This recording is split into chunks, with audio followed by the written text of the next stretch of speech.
What happens when two bass road warriors spend quality time talking music and life with one of their peers?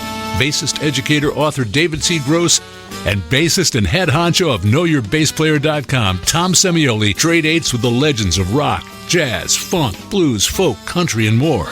Notes from an Artist, revealing conversations with the legends who've created the soundtrack of our lives. What happens? You're about to find out. It's another episode of Notes from an Artist.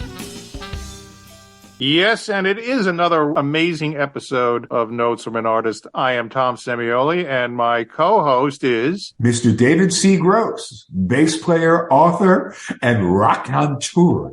Raconteur. Actually, I'm David's co-host. He's my co-host, so we cohabitate as co-hosts. And tonight we're going to that may not really sound right on the radio. That's a woke thing, David. That's a we are in two different locations, so just make that clear. All right. Yes, back to back, side to side, mano a mano. Anywho, this is the part two of our conversation with Paul Steinbeck. He is the author of a fabulous book entitled Sound Experiments, the Music of the AACM, which is an acronym for Association of Advancement of Creative Musicians. He's written other books, David, and he's a bass player too. He's written Exercises for the Creative Musicians with Fred Anderson, and that is a method book for improvisers, which I think you and I need to read. Absolutely. Anyway, we're going to get back to part two of his historical portrait of the AACM, one of the most important experimental ensembles in the history of modern jazz, and they're still going strong well into the 21st century, which is what we'll get to. And did you know, episode. Tom, that they have a chapter in New York City? I didn't know that, David, but we're going to have to go seek those folks out. Absolutely. We will do that. So we're going to get to Paul Steinbeck, but first, David, let's do the plugs. Okay. Now, first of all, our plug for our podcast,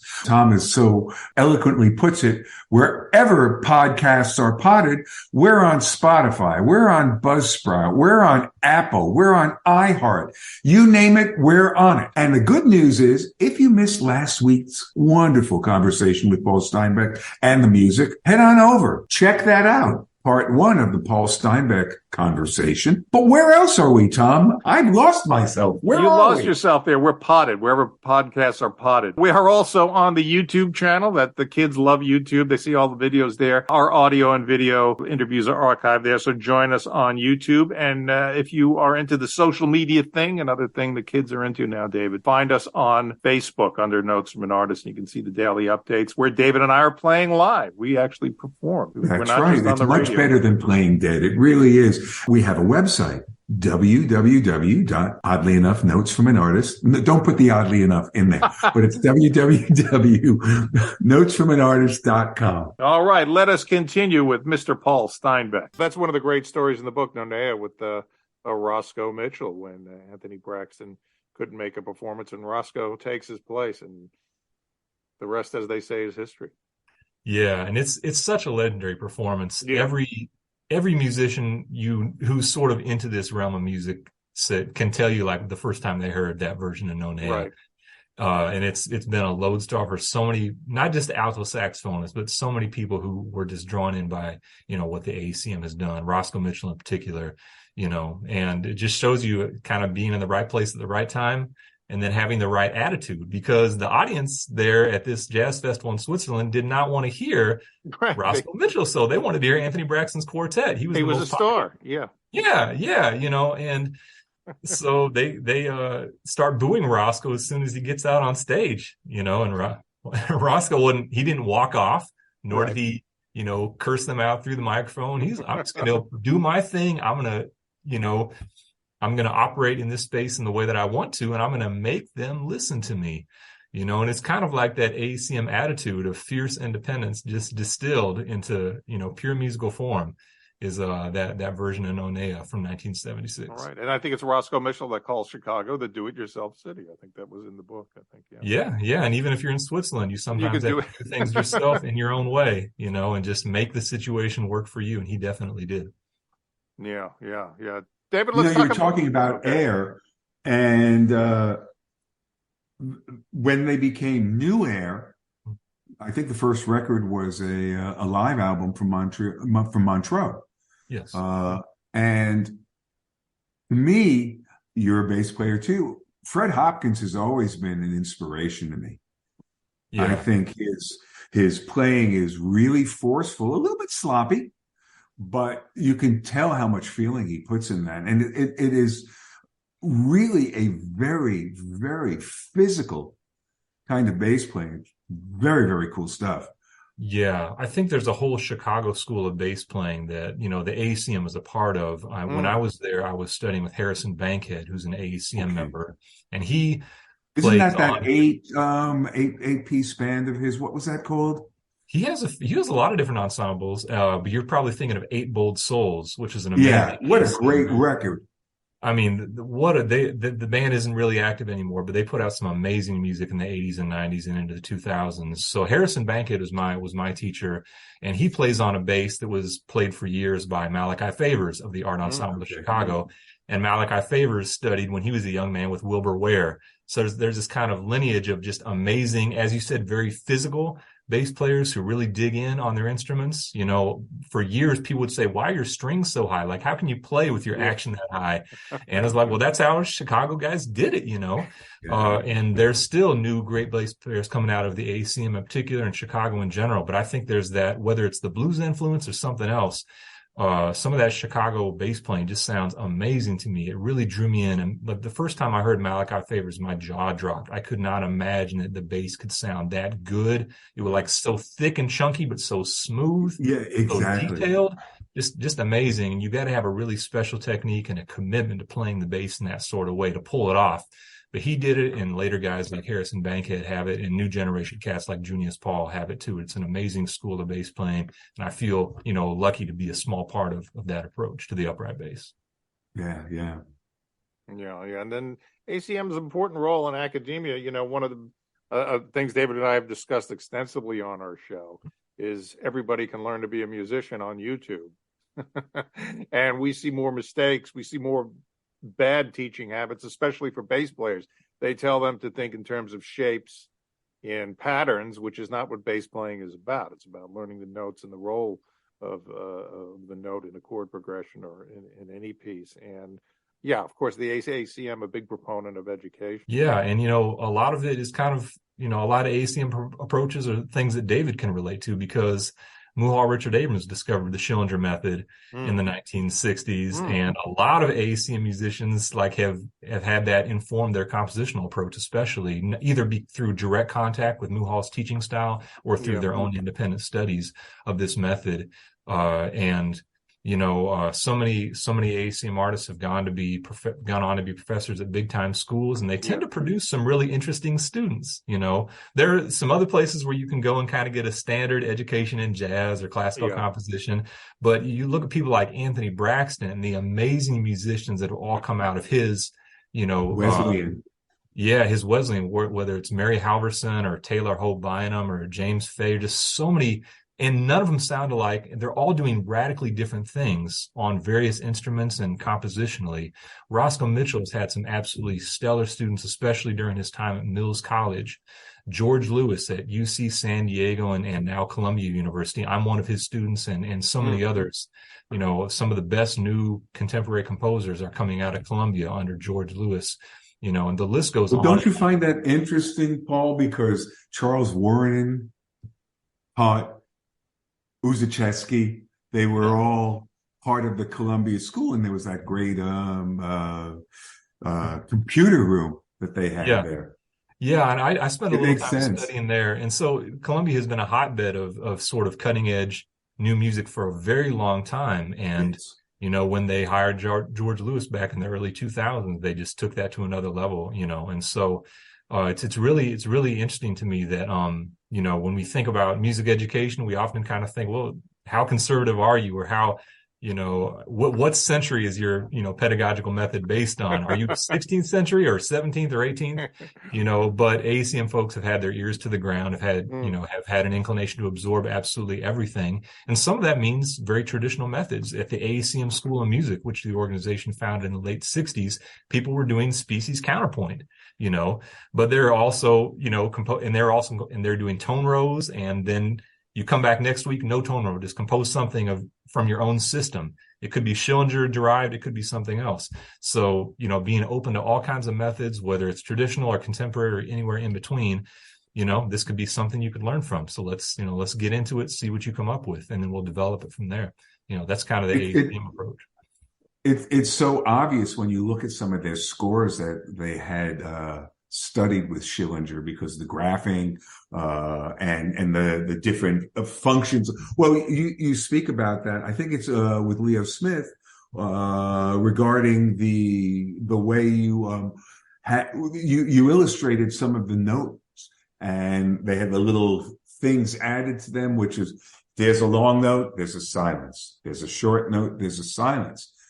These are important notational systems that you could not, fermata aside, you really cannot explain it any other way than trying to find a new way to explain it. Yeah. Does that make sense? No, absolutely. Anytime it's you're the trying Department to of Redundancy department, I guess. Department, yes, redundant. But anything you're trying to do something new, you may find that the existing, models and methods don't quite work to translate your ideas. So, Wadada Leo Smith, Anthony Braxton, and many other AACM artists have invented their own notational systems or notational devices. It may not be a full system. People like, I think, Braxton and Smith have probably gone the farthest. Also Nicole Mitchell with, new ways of scoring. But a lot of times it could just be an ad hoc thing. Like, we don't have a symbol for this, so I'm going to invent one, and then I'm going to teach it to the ensemble, and we're going to go with that, And, if you just stick with what you learned or what was already pre-existing, then your creativity may only be able to go so far, at least when it comes to composing and staying on the page. So this is the great part of the AACM being a collective for composers. It wasn't just a collective where you could learn to play bebop or whatever. Right. It was a place for you to develop as a composer. And so when you have, at any given time, 40, 50, 60 individuals all working on, various compositional methods, innovation is going to happen. It's great to talk about the second Viennese school or what was going on in Darmstadt in the 50s and 60s, but the AACM's, school of composition was every bit the equal of those in terms of the number of people that were active and the diversity of artistic sort of approaches that came out of these formative periods. So notation is one aspect. There are many other, musical innovations that the AACM has contributed, but notation is right up there with any of the others. But you know what I think is the most important thing about your book? I was telling Tom this yesterday. It's not a book about music. It's a book about business. It really is a business manual. It is. Don't you agree? Yes. Well, and I think that's also true of my book about the art ensemble, Message to Our Folks. Like, how did these musicians doing something that could be economically marginal still make it work? How did these musicians who might have been kind of contentious or individualistic or, kind of a rugged individualist, how did they manage to work together? How did these individuals manage to keep a collective going or even have the idea to form a collective in the first place? Whether it's kind of interpersonal business or music business, economics, personal finance, whatever it is, the AACM figured a lot of things out. And with groups like the Art Ensemble of Chicago, which came from the AACM, you can see that very, very clearly. But there are many other examples, too, of how to survive and thrive in a music industry that isn't really built for people doing things that are non-commercial, or that are not exclusively commercial. Yeah, so I have not read your art ensemble book. I'd love to get that. I have not read it, unfortunately, but at the same time, we're talking about sound effects and the importance of that book. And you picked 10 different artists. Why don't we give you a little bit of a platform to discuss your reasons for that? And also, I want to know, of the 10, which is your favorite? Well, a lot of these people I'm in contact with regularly. So if I choose one, I'm going to be in trouble with someone. Well, I'll make sure they don't see the podcast, all right? No, we want to. Or I can bribe you and say, well, listen, you don't give us this. Get a sponsorship. We ought to know about you. Well, many of these people are friends and mentors and just good colleagues. And I have to pick out one. And I view my writing as a form of collaboration. So, and I've collaborated with a lot of AACM artists as a musician. We have an ensemble together, or I write a score for your group, or you write something that I play. But this is another form of collaboration in the written word. So in terms of the selection, I wanted to provide kind of a cross section of the AACM in a lot of different ways. So going back to the 60s, but also getting as close as I could to the present day. I wanted to provide a cross section of the different generations, because we have people who joined the AACM in the 60s and also the 70s, 80s, 90s, and, in the more recent decades. I wanted to have a cross section of different sort of ensembles, so we have a solo piece by Roscoe Mitchell. We have trio pieces by Anthony Braxton, Henry Threadgill. We have large ensemble pieces by Nicole Mitchell and Wadada Leo Smith and by the Great Black Music Ensemble. We have a computer music piece by George Lewis. We have kind of like a down and dirty Chicago avant-garde quartet with Fred Anderson, So I just wanted to kind of show the range of what the AACM has put out into the world of music. I also wanted to put a spotlight on some of the specific musical innovations. We already talked about different, modes of notation. There's also the little instruments, small percussion, and then a broader topic of multi-instrumentalism. Notions of musical form that the AACM tried to innovate in. So I also tried to kind of provide a cross section along those sort of dimensions, So obviously it's only 10, and there have been about, I think the AACM is closing in on about 200 musicians who belong to the organization from the 60s to the present day. So there's no way to include everybody. Right. I think the other factor that I took very seriously was wanting to have that collaborative approach. So if it was a matter of asking a composer to please send me your scores so I can really study this piece, not just have it be what I think it is, but what the score says it is. I wanted people that I could interview and talk to. So if it was a very old album, maybe not everyone is around, but there were still some people who were there at the session that I can speak to. So also wanting to have people that I could really collaborate with, so that was another factor in choosing, who made it in and who might be in volume 2 or who somebody else can write a book about. I just wanted to kind of just show the full range of what the AACM has done and, show all the different ways that AACM artists have been creative in music.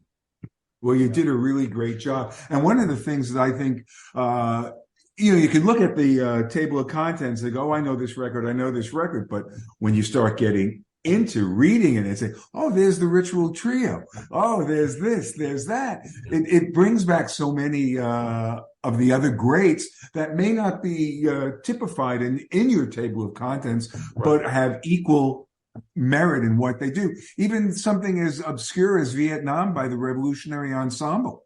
Yeah. And there again, Norris Jones or Cerrone, another truly physical bassist. Yes, absolutely. You want to show context, basically. Where did these musicians come from? Who were their peers? What are some other AACM groups with similar instrumentation that, weren't necessarily in the book? But I just try to throw a lot of stuff in there. There's a chapter about, of course, Roscoe Mitchell's solo piece, Nonea, which he's also written orchestral versions of. But I also tried to mention other AACM artists who had notable, solo recordings, and that list goes on and on. So, yeah, just trying to show that all these different sort of creative forms, all these different approaches to making new music, there have been a lot of AACM artists involved with these various trends and streams. And even though maybe only 3 people who did this got featured in this chapter, I still wanted to show that there's a lot more to it, and there's a lot more beneath the surface, and you can always dig in, and you can go to the discography section and just find 200 great albums. Yes. Yeah. Acquire, just that sort of thing. And try to make it a book that had some resources for further study, further digging into. I think at this particular point in history, we need more groups like the AACM. I think the way the honesty with that kind of musical composing and performing, it'd be great to have a chapter of that in pretty well every city. Yeah, and there is a New York chapter in which puts on concerts several times a year. And there, over the years, there have been people trying to do AACM-like things in France and all kinds of other countries, but Chicago is still really the home of the organization. It's where all the new members come in. And so if there's not an AACM chapter in your city, then, tell your friends and family you're moving to Chicago, and then you can become involved in a different way. Does experimental music have more footing in Europe, or is it that unique American thing? Because we're just, everything is so corporatized. and so targeted to specific demographics. Does AACM type ensembles thrive more there than over here? I think it kind of depends on what you do. I mean, so Europe has been very friendly to the AACM for a long time, and a lot of this comes with these early Delmark albums, making their way over there. And groups like the Art Ensemble of Chicago and Anthony Braxton, Wadada Leo Smith, Leroy Jenkins Trio going over in 1969, that opened a lot of doors. Roscoe Mitchell has a quotation where he says that guys like George Lewis, who's about a decade younger than Roscoe, who was kind of that second wave that joined the AACM in the 1970s. Roscoe says guys like George didn't have to go to Europe and sleep on people's floors like we did. Okay. We did it the hard way, and now George come in. And of course, George, had to make his own way in a lot of other in a lot of other fields and a lot of other aspects of his creative work. But Europe was definitely a place that embraced the AACM with open arms in the 60s and 1970s. But AACM artists have traveled the world. They have a huge audience in Brazil. AACM groups have toured Australia and, toured the Far East and all kinds of places.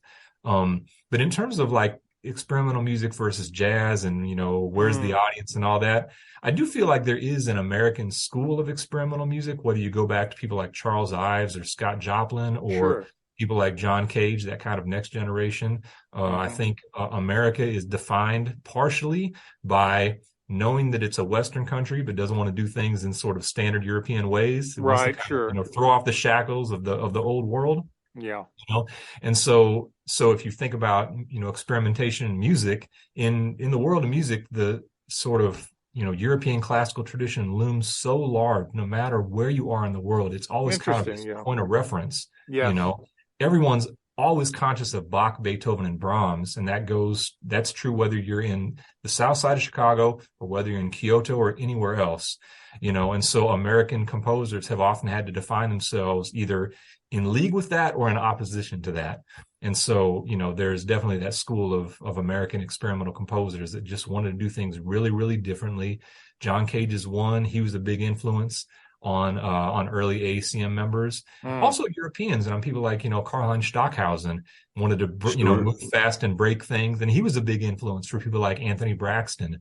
So you can be in any part of the world and have and kind of want to do some things different than Brahms or whoever, and so that was definitely part of the discourse that the AACM was inheriting and trying to find their own place in. A lot of these musicians grew up loving classical music, but not quite fitting in or not feeling like they wanted to subordinate their musicianship in certain ways to fit into an orchestra or whatever it might be. So they're just one of those many schools of musicians that wanted to do things differently, and carve out their own space, and they really did it.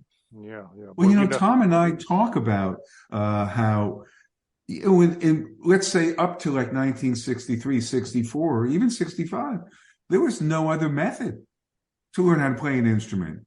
Yeah. You would look at the Arban books for trombone. You look at Simandl for bass. Right. I had to do that. I said to Tom yesterday, I think the Carol Kane books were the first contemporary, quote unquote. Paul, did you have to study out of a Carol Kane book? No, but I do have that Simandl book on my shelf. Yeah, so okay. I know what that's all about. But even that book didn't tell you how to create lines. It showed you lines, and if you didn't know how to read music, you couldn't do anything anyway. Yeah, but there was something, you were talking about the European thing. If you think about it, Manfred Eicher was a very important supporter of this kind of music. Yeah, you can look at you even mentioned Afternoon of Georgia Fawn, and even how many art ensemble records were on ECM.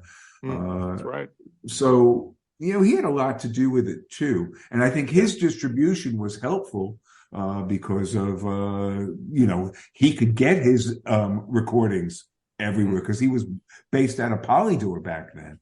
Yeah, right. And then I think later on Warner, so that especially with the art ensemble, they had a big audience in Europe, but when they finally got with ECM at the end of the 70s, it really took off. That's when they started touring Australia and Russia and Mexico and Brazil, all these other places that AACM artists hadn't really been before.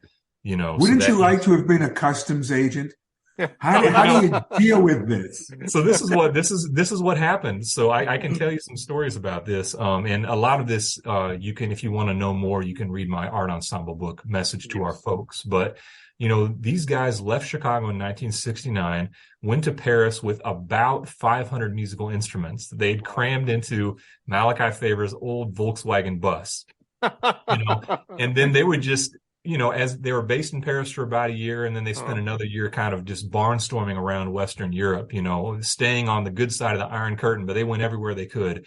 And, they kept acquiring instruments. So they had to buy more trucks so they could get all their instruments to the gig, and this was, if you talk about business, I mean, the art ensemble really figured out these business methods. They would do a recording session instead of saying, yeah, we'll take your royalties later. They said, no, we'll take a Ford truck now.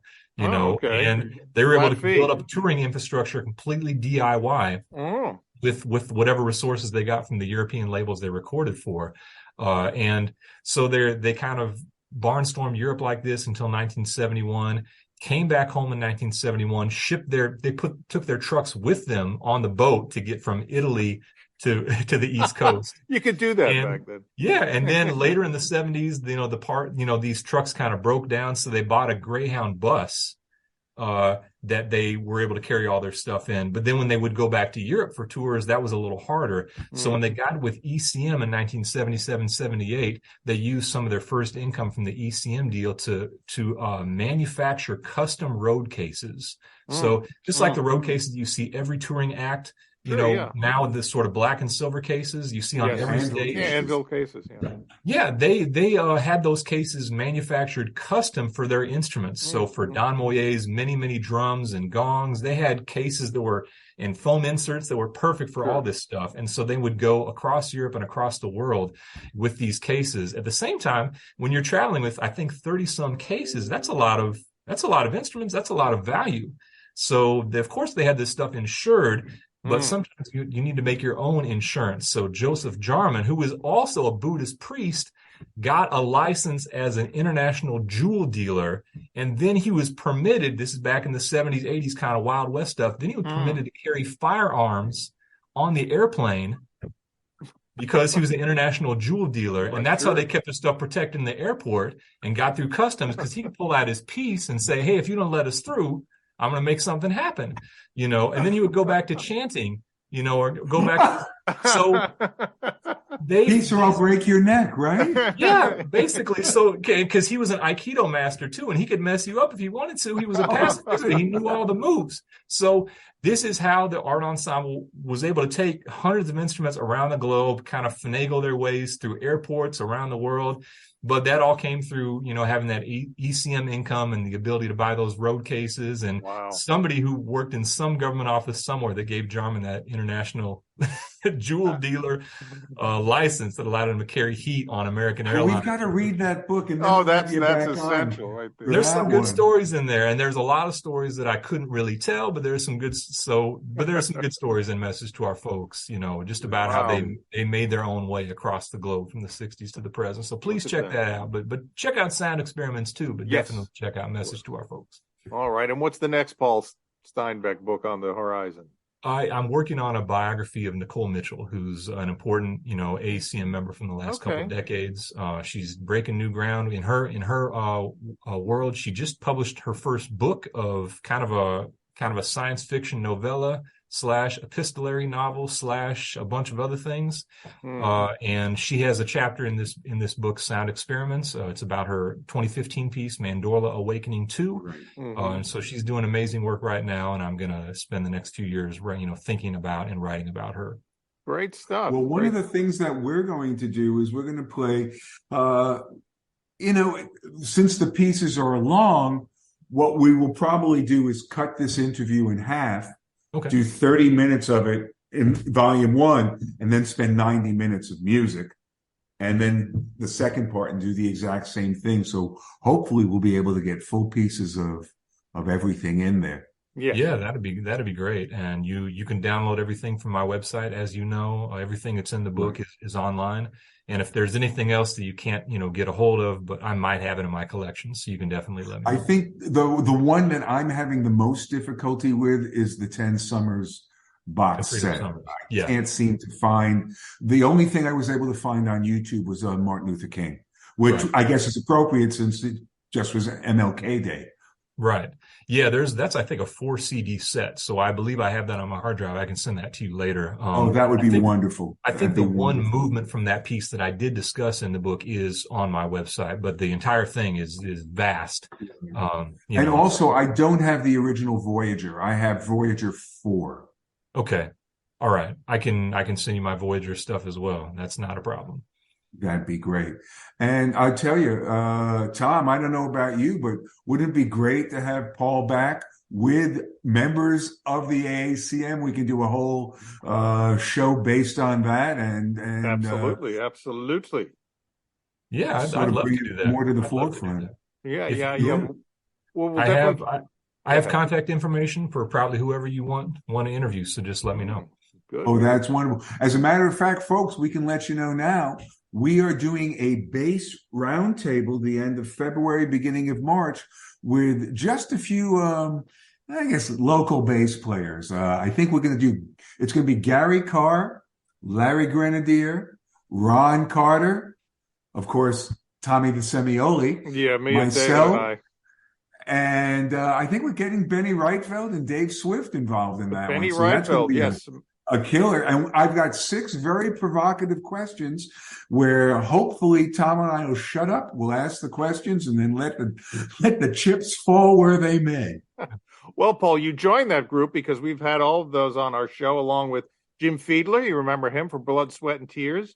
Rick Wills, who was with Foreigner and Peter Frampton. We had Harvey Brooks talking about Miles, Bitches Brew sessions and things. Of course, David, you wrote a book with Michael Manring about That's alternative true. tuning. So what better way, instead of going out and buying basses, David, we just keep tuning them differently. And that's how we make that happen. Well, a lot of the times it's just they come out of the case and they go, oh, I like the way that sounds. We'll just keep it that way. That's our methodology. We had Rudy Sarzo, very good, very interesting guy. And Rudy, of course, with White Snake, Quiet Riot, and Ozzy Osbourne, who I would love to hear him with the AACM. I think that the AACM should invite Ozzy. There's untold stories about the AACM and hard rockers. Really? There's, especially in 1969, there was this festival in Belgium where the biggest stars were the Art Ensemble and Frank Zappa. So they really went from A to Z on that one. But that seems to work. That works. I mean? Yeah. Frank Zappa. This is true. But AACM guys grew up in Chicago, grew up in that kind of blues era, and so a lot of those musicians have played with all kind of blues artists and rock artists, and as you were saying earlier about Albert Ayler, the lines between these musics are really not that they don't bright. Really exist. They don't really exist. Yeah. You can go from one area to another. It really is. So yeah, well, you see, even the persecution we went through, David, they told you the electric bass wasn't an instrument. Now, I came along a few years later at Miami University, and there was this guy named Jaco Pastorius, and now that was really when it defined the difference between the upright and the electric. The electric was no longer the bastard child of the upright or the electric guitar. And then what does Jaco go and do? He writes a song called "River People," and it had disco octaves in it, David. And God forbid we dance to a jazz song. And Downbeat went up in flames. I think they gave that record like 0 stars. And in those days, when Downbeat said a record was no good, that was it. You got crushed by reviews and things like that. So, yeah, it seems like anytime somebody tries to do something different, but then that shows you're on the right track when you have the jazz police after you, David. Well, they always say that if you see most of the people going to the left, you go to the right. Go to the right. Yeah. If this is where they're going for lunch, go to the opposite direction. Right, which is where Katz's Deli is. Okay. Paul, thanks for being our guest. We'll let you know when all this airs, and we'll give you links to the podcast. And yes, we definitely want to talk about the other book, the Art Ensemble book, A Message to Our Folks. We have to talk about that. Yeah, it was a pleasure joining you today, Tom and David. Right. Thanks for having me on, and I look forward to our next conversation. All right. Rock on. Look forward to it. Adios. Take care. Bye-bye. All right, David, an amazing interview, 2 parts with Mr. Paul Steinbeck. That's right. It's 1 part vodka, 1 part ice. And I got to tell you, the music that's coming up, is even more spectacular than the music from the last time. We have Nicole Mitchell. We have Fred Anderson. We have another Anthony Braxton. We even got some stuff that I'm not going to tell you about because I want you to go, whoa, who is that? For our fan out there, please buy the book Sound Experiment, the music of the AACM. And don't forget, David, we're on the podcast platform. You can find us on Spotify, Amazon, Buzzsprout, Apple, iHeart, wherever the heck podcasts are potted. We're also on YouTube, on our YouTube channel, oddly enough. What is the name of our YouTube channel, David? I'm not sure. I think it's Notes from an Artist. Okay. We're also on the social media. We're on Facebook, Notes from an Artist. On Facebook, you can find out where David and I are appearing live. We're going to be at Sylvana in March, actually. It's going to be That's exactly right. It's up on, what is it, 116th Street? across 116th Street. You and who did that? Anthony Quinn. Not Anthony Quinn. There's Bobby But most Womack. importantly, folks, when you go to any of our sites, not to worry, we are wearing pants. We are wearing pants. We're fully clothed and anatomically correct. All right. Thanks for listening. Let's get on to the music, David. See you next week.